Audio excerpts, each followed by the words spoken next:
Halo,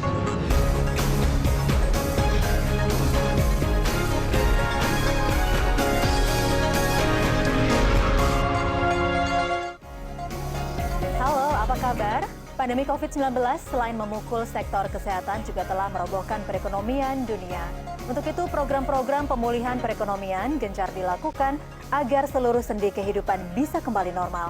Di Indonesia, pemerintah pusat bersama pemerintah daerah berkolaborasi dengan mengeluarkan kebijakan pemulihan ekonomi serta beragam bantuan yang disalurkan kepada masyarakat. Seperti halnya di Kabupaten Pamekasan, Jawa Timur. Berbagai program pemulihan ekonomi di Kabupaten Pamekasan dilaksanakan antara lain dalam bentuk pembinaan wirausaha baru dan pembentukan desa tematik.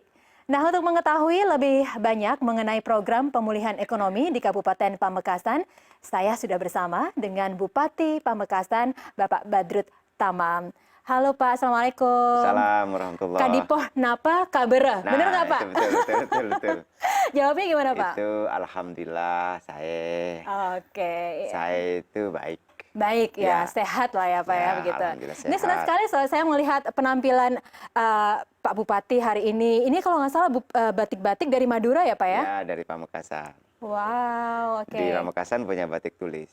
Yang katanya banyak orang kalau sudah pakai batik tulis Pamekasan, yang perempuan tambah cantik, yang laki-laki tambah ganteng. Betul Pak, setuju. Pak Bupati juga kelihatan ganteng sekali dan ini juga yang menarik sepatunya juga Ya. motifnya batik. Jarang sekali Ya. Bapak kita bisa menemui ini hasil UMKM UMKM. dari warga Iya, Pamekasan ya. iya. Wow, luar biasa. Jadi kita ini punya program namanya Sapu Tangan Biru. Apa itu Pak? 10.000 pengusaha baru. Oh, oke. Dan turunannya kita dorong seluruh orang bisa mendefinisikan potensi ekonomi yang bisa dikembangkan di masing-masing desa. Oke. Menarik sekali. Kita akan ulas lebih jauh lagi potensi-potensi apa saja yang pastinya dimiliki oleh Pamekasan. Karena memang 1 tahun 8 bulan kita itu berada dalam lingkaran pandemi. Orang-orang itu sudah mulai lelah begitu ya Pak ya. Ya, Karena ini ya. sebenarnya persoalan kesehatan. Tapi residunya ini menjalar ke berbagai bidang sosial, ekonomi, Ya. kemudian pendidikan begitu ya Pak ya. Kalau di Pamekasan sendiri kemarin selama pandemi sektor ekonomi dan juga UMKM-nya bagaimana Pak kondisinya? Jadi yang membuat orang ekonomi lambat itu karena khawatir. Kekhawatiran itulah yang membuat orang mau buka warung, mau berusaha, mau bisnis itu jadi khawatir semuanya. Kekhawatiran itulah yang kemudian membuat semuanya melambat.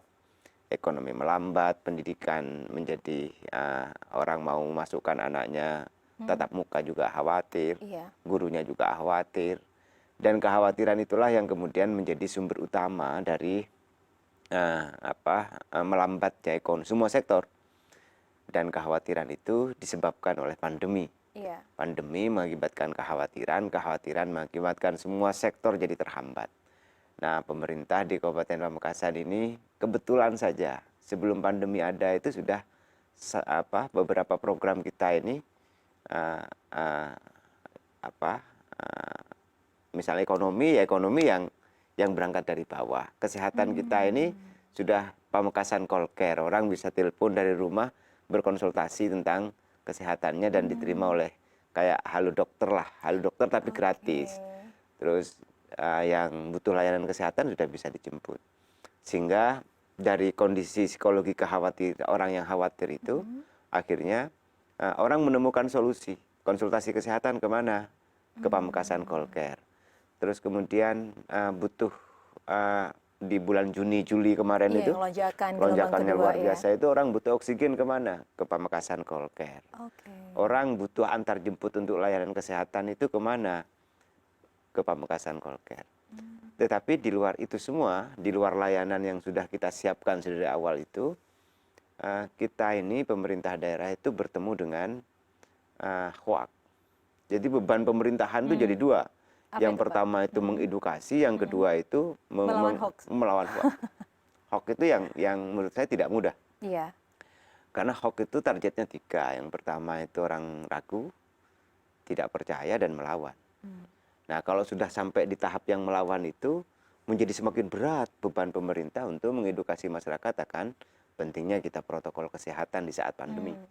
Dalam konteks itulah beberapa langkah taktis strategis yang dilakukan oleh Pemkab itu memerlukan tenaga ekstra.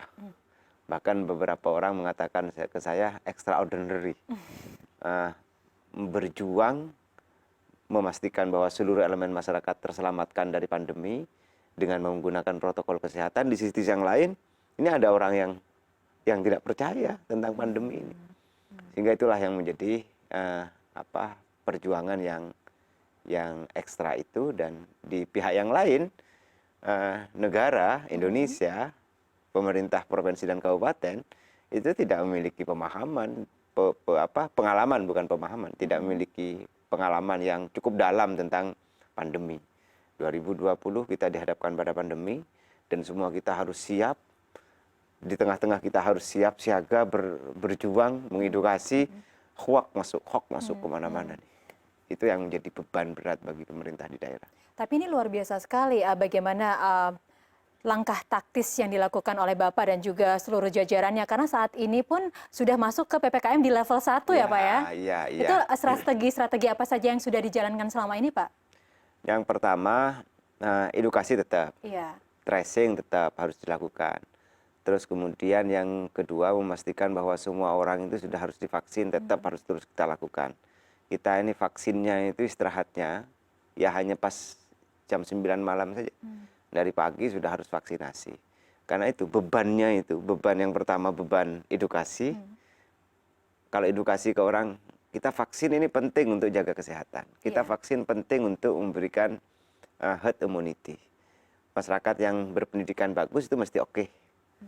Tetapi masyarakat yang kurang paham ya, terus dimakan hoax, itu yang kadang-kadang resisten biasanya, lebih menolak begitu ya Pak ya? Harus menggunakan strategi ekstra untuk bisa itu. Baru kemudian yang ketiga, misalnya protokol kesehatan. Oke, protokol kesehatan masyarakat bisa beli sabun sendiri, airnya sudah ada sendiri kalau cuci tangan pakai sabun. Terus kemudian menjaga jarak bisa. Tapi masker ini kan, masker ini persoalan. Artinya masyarakat suruh beli masker, terus kemudian maskernya tidak disiapkan oleh pemerintah, sementara ekonomi ini perputaran sangat rendah, ini berat bagi masyarakat. Artinya dalam konteks protokol kesehatan dengan memakai masker, itu masyarakat sangat berat. Akhirnya beberapa orang itu maskernya ya yang seadanya. Misalnya kalau pakai batik kayak gini, ya batiknya di gini. Itu sudah masker, terus kemudian bagi perempuan yang pakai jilbab, ya jilbabnya diginiin udah masker. Sebagian yang lain ya polosan. Kenapa? Ekonomi sudah rendah, disuruh beli masker. Coba. Sementara kalau pemerintah kabupaten menyiapkan masker yang seperti masker biasa itu, kesehatan itu hanya bisa dipakai 3 jam. Kalau dia beraktivitas sampai 12 jam butuh berapa masker?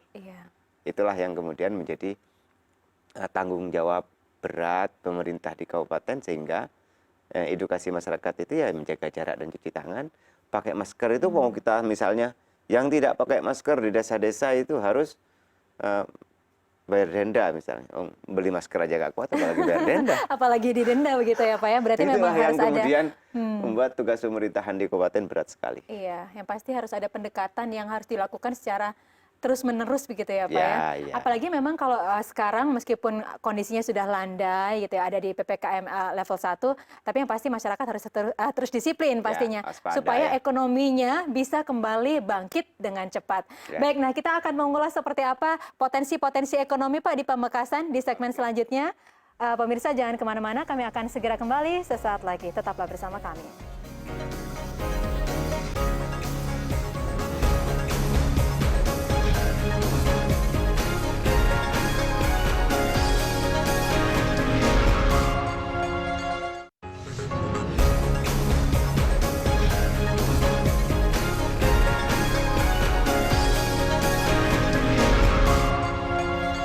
Baik, Anda masih bersama Indonesia Forward di studio. Saya masih ditemani dengan Bupati Pamekasan, Bapak Badrut Tamam. Kita lanjutkan perbincangan tadi. Kita sekarang mau mengulas tentang ekonomi nih Pak. Sekarang waktunya masalah kesehatan sekarang sedang dalam kondisi landai, tapi masyarakat Ya. pastinya diminta untuk terus waspada dan juga disiplin prokes begitu ya Pak, supaya Ya. tidak naik lagi Ya. gelombang ketiga di akhir tahun jangan sampai Ya. terjadi. Nah, tapi upaya untuk pemulihan ekonominya seperti apa nih Pak yang sekarang dilakukan di Pamekasan? Jadi pemulihan ekonomi kita ini ada 4 klaster. Mm-mm. 4 klaster, yang pertama pasar. Oke. Pasar kita pastikan bahwa seluruh pasar itu harus protokol kesehatan. Nah, pasar kita ini kita beri judul namanya Pastana, Pasar Tanggap Bencana. Pesantren juga santri tanggap bencana, Santana. Baru kemudian sekolah tanggap bencana. Terus kemudian ada sektor yang lain, PKL tanggap bencana. Semua kita beri judul begitu. Itu yang pertama. Baru kemudian yang kedua di sektor UMKM. UMKM ini menurut saya harus naik kelas. UMKM ini harus menjadi bagian dari penopang ekonomi utama di desa-desa. Baru kemudian yang ketiga pertanian. Nah, kita ini juga punya kelautan, yang baru kemudian yang keempat kelautan. 4 sektor ini menjadi fokus pemerintahan di sektor ekonomi. Nah, di sektor UMKM kita punya strategi namanya, atau di sektor pengembangan ekonomi kita punya strategi namanya strategi desa tematik. Kenapa kita memilih strategi desa tematik? Karena semua desa ini tidak sama potensinya. Semua desa ini memiliki potensi yang berbeda-beda di antara satu desa dengan yang lain. Ada yang menamakan dirinya desa wisata. Ada yang menamakan dirinya desa UMKM. Nah, sektor UMKM apa saja yang mau digarap? Ada kampung Mukena, ada kampung sepatu, ada kampung songko, ada kampung camilan, dan seterusnya. Itu namanya satu kesatuan desa UMKM. Desa wisata ini apa saja isinya? Ada warung sawah, ada wisata pertanian, ada begitu-begitu. Semuanya itu saya memilih strategi berangkat dari bawah, partisipasi. Ada yang peternakan, ada yang kelautan, dan seterusnya.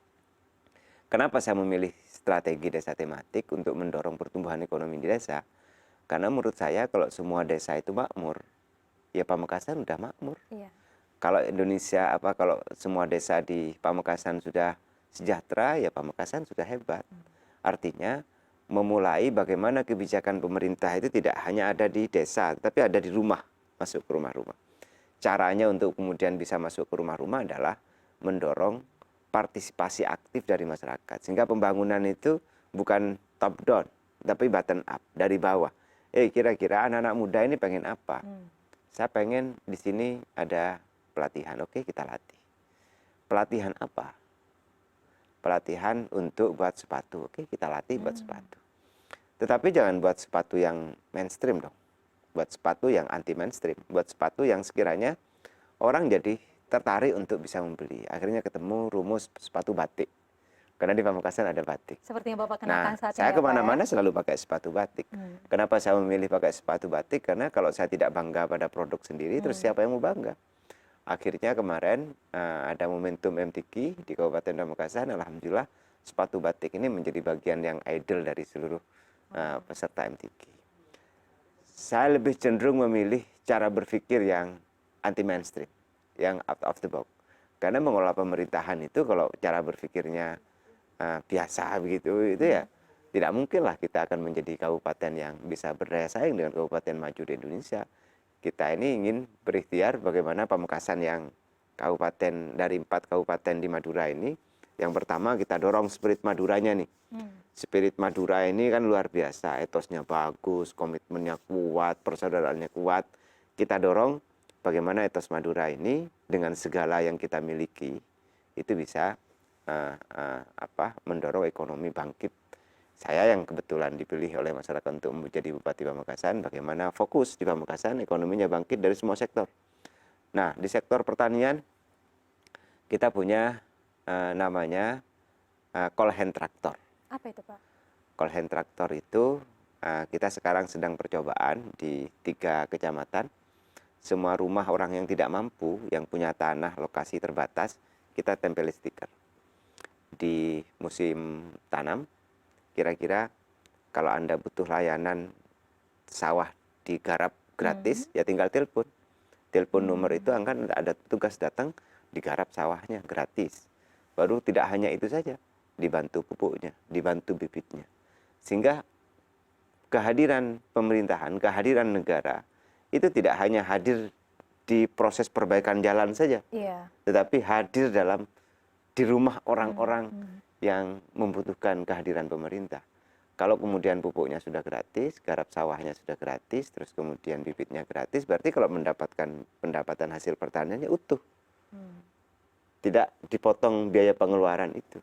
Itulah yang selalu kita pikirkan dari model pendekatan yang dipakai oleh pemerintah. Di sektor kelautan juga kita begitu, bagaimana ikan yang ditangkap itu mulai memiliki nilai lebih.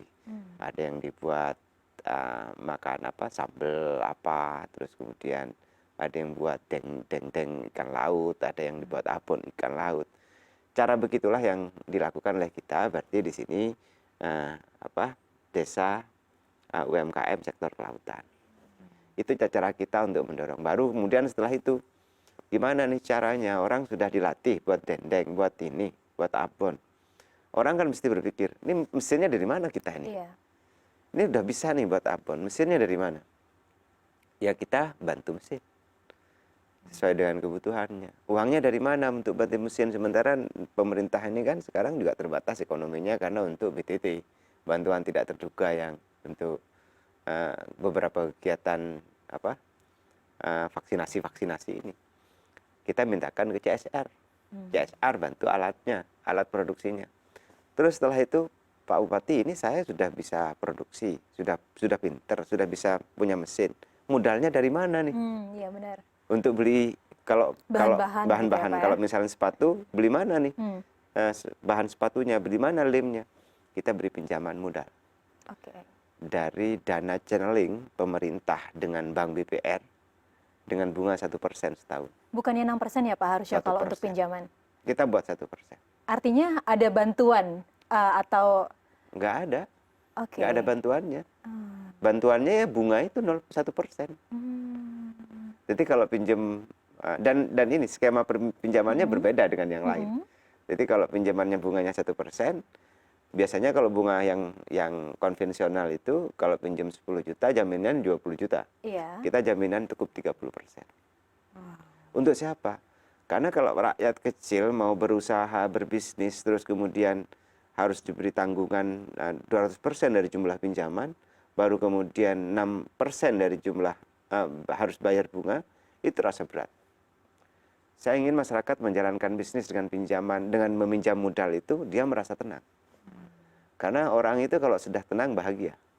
Kalau sudah bahagia, orang akan kreatif. Kalau sudah kreatif, dia akan berusaha sekuat tenaga. Tetapi ini hanya berlaku selama 2 tahun merintis bisnis UMKM ini. Berikutnya ya harus ikut yang KUR, yang 6% itu. Artinya pondasi awal 2 tahun ini dia harus betul-betul serius membangun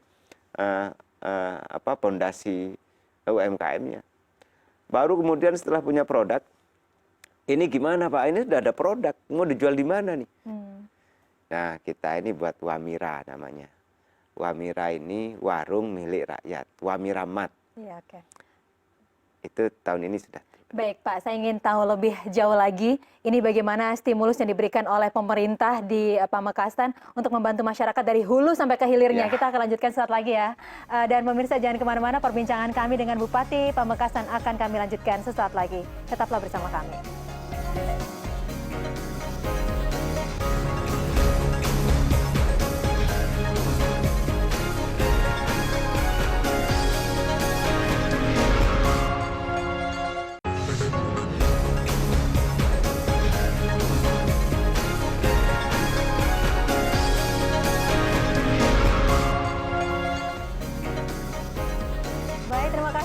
Anda masih bersama Indonesia Forward, saya juga masih bersama Bupati Pamekasan Bapak Badrut Tamam. Ini saya nggak akan banyak bertanya karena tadi menarik sekali program-programnya nih Pak. Bisa dilanjutkan tadi stimulasi ekonomi untuk masyarakat gitu ya. Dari hulu sampai hilirnya ada Wamira. Setelah dibantu alat-alatnya, kemudian dikasih pelatihan, sudah ada produknya, kemudian disalurkan kemana? Gitu? Ya, ke Wamiramat, warung milik rakyat. Nah, kenapa harus tuntas? Dilatih, diberi modal, diberi alat, harus ada pasarnya. Karena kalau tidak begini, ini pasar mau kemana nih? Iya benar Pak. Dan strategi pasar kita itu hanya 2. Yang pertama yang offline. Offline itu Wamira itu. baru kemudian yang online. Yang online itu kita kerjasamakan dengan startup. Dua model strategi pemasaran ini kita pilih karena kalau hanya online, masyarakat sekitar nggak bisa menikmati. Pun sebaliknya kalau offline saja, masyarakat luas sulit untuk mengakses barang milik masyarakat Pamekasan. Saya berpikir bahwa UMKM ini harus betul-betul dibela oleh negara. Kenapa UMKM harus dibela? Karena ini potensi yang kita miliki. Ini sesuatu yang kita miliki. Tidak hanya itu, seluruh pejabat di lingkungan pemerintah kabupaten harus pakai sepatu batik. Harus pakai produk UMKM. Rapat-rapat sudah harus pakai produk UMKM. Terus kemudian segala sesuatu yang menjadi kebutuhan kita, tas-tasnya harus sudah pesan ke UMKM. Ini bagian dari bagaimana negara, pemerintah di kabupaten ini hadir membela ekonomi rakyat, mendorong perputaran uang dan ekonomi di desa-desa. Menarik sekali Pak, tapi sekarang kan di tengah kondisi pandemi begitu ya Pak, banyak sekali orang-orang yang kena PHK. Ini kira-kira solusinya dari pemerintah Pamekasan seperti apa nih Pak untuk membentuk wirausahawan baru begitu? Jadi di sana itu sudah ada banyak nomor telepon. Apa itu? Nomor handphone yang bisa dihubungin. Anda mau berusaha, hubungi nomor ini. Dan ada fasilitator-fasilitator di masing-masing kecamatan. Di desa-desa juga ada fasilitator. Kira-kira fasilitator itu harus berdiskusi dengan banyak orang. Misalnya, ada potensi apa nih yang bisa dikembangin? Oh, potensi ini. Oke, gimana caranya? Orang harus menemukan, mendefinisikan tentang potensi yang mau dikembangkan di situ. Oke, setelah sudah menemukan, terus gimana caranya? Baru kemudian dilatih. Kenapa begini? Karena saya berpikir begini. Pamekasan ini setelah saya lihat dari jauh, ini kayak pasar besar aja. Seluruh kebutuhan masyarakatnya hampir dikirim dari luar. Sepatu anak sekolah dikirim dari luar Pamekasan, tas anak sekolah dikirim dari Pamekasan, yang dimakan snack juga dikirim dari luar Pamekasan. Ini jadi pasar nih. Kita harus menyiapkan produk lokal Pamekasan yang bisa dipakai oleh anak-anak kita sekolah. Tasnya gimana caranya dipakai anak sekolah, sepatunya dipakai anak sekolah, camilannya dibeli. Akhirnya uangnya muter di situ. Nah, itulah yang kemudian membuat komitmen pemerintah kabupaten. Bahkan di tahun 2022 ini, saya ingin masif, ini sedang didiskusikan oleh kita, seluruh Wamira itu sudah harus ada di desa-desa. Jadi warung milik rakyat ini bukan warung milik siapa-siapa, milik rakyat yang kita branding, yang kita bantu AC, yang kita bantu rak barang, terus kemudian manajemennya kita bantu. Produk-produknya pun dari masyarakat sekitar ya Pak ya? Produknya 60% dari masyarakat UMKM itu. Yang sudah di branding, sudah ada standar halalnya, sudah ada BPOM-nya begitu. Tapi Pak, kalau dari realisasi program WUB ini sejauh ini bagaimana Pak? Apakah sudah ada wirausahawan baru yang sudah muncul di sana begitu Pak? Sudah banyak. Jadi sapu tangan biru itu 10.000 pengusaha baru itu rumah utamanya, turunannya wirausaha baru WUB. WUB ini dalam setiap tahun kita harus melatih setidaknya 2.000 orang. 2.000 orang berarti kalau di Pamekasan 200 desa misalnya ya, dibulatkan aja dari 189 desa itu dibulatkan menjadi 200, itu harus ada 5-10 orang yang perlu dilatih per desa. Dan dari 5-10 orang yang dilatih per desa itu harus memastikan bisa apa, mau apa, alat apa yang dibutuhkan. Terus kemudian, nah kerjasama yang luar biasa saya ucapkan ke Bank BNI, BRI, Mandiri, Bank Jatim, dan Himbara yang lain, Bank BTN yang membantu spot kita alat-alat produksi itu. Termasuk Taspen juga membantu itu. Membantu alat produksi, saya berkirim surat. Butuh alat ini, butuh bantuan ini, CSR-nya diantar dong ke kita. Dan itu waktu menyerahkan ke peserta wirausaha baru itu, ya langsung. Maksud saya biar padu di antara. Yang repot itu CSR-nya ke barat, Pemkabnya ke timur. Jadi ketemu ya Pak ya? ketemu ini tak padukan semua nih. Semua potensi daya dan upaya ini tak padukan. Alhamdulillah semuanya bahagia. Semuanya senang. Dan saya berpikir bahwa cara inilah yang harus kemudian dilakukan oleh kita semua untuk bangkit, rebound, lahir kembali di saat pandemi. caranya bagaimana ekonomi yang berbasis kerakyatan ini dibuat banter, protokol kesehatan dibuat stabil. Sehingga antara gas dan rem ini jalan bareng-bareng, berseiring, dan dari keseiringan yang seperti itu harapan saya vaksinasi jalan, tetapi ekonomi juga jalan. Iya, karena memang kalau kita berbicara tentang persoalan ekonomi, semuanya adalah tentang mobilitas masyarakat. Dan mobilitas masyarakat akan terhenti ketika muncul masalah-masalah kesehatan, begitu ya Pak ya. Dan ini menarik sekali karena saat ini Bapak berupaya untuk membangkitkan kemandirian ekonomi di masyarakat Pamekasan. Baik, Pak, ini harapan kedepannya akan seperti apa Pak untuk Pamekasan di tahun mendatang, Pak? Nah, saya berpikir begini, kalau pemerintahan hadir, saya biasa membuat tema setiap hari jadi berbeda-beda. Hari jadi tahun ini, misalnya Desa Makmur Pamekasan hebat. Saya lebih cenderung membangun segala sektor itu dari desa. Seluruhnya dimulai dari desa-desa. Kalau dimulai dari desa-desa, maka kalau Desa Makmur sudah selesai deh. Misalnya, beasiswanya juga kita bantu. Orang yang tidak mampu kita bantu juga beasiswa. Tiap tahun 2.000 yang kita bantu.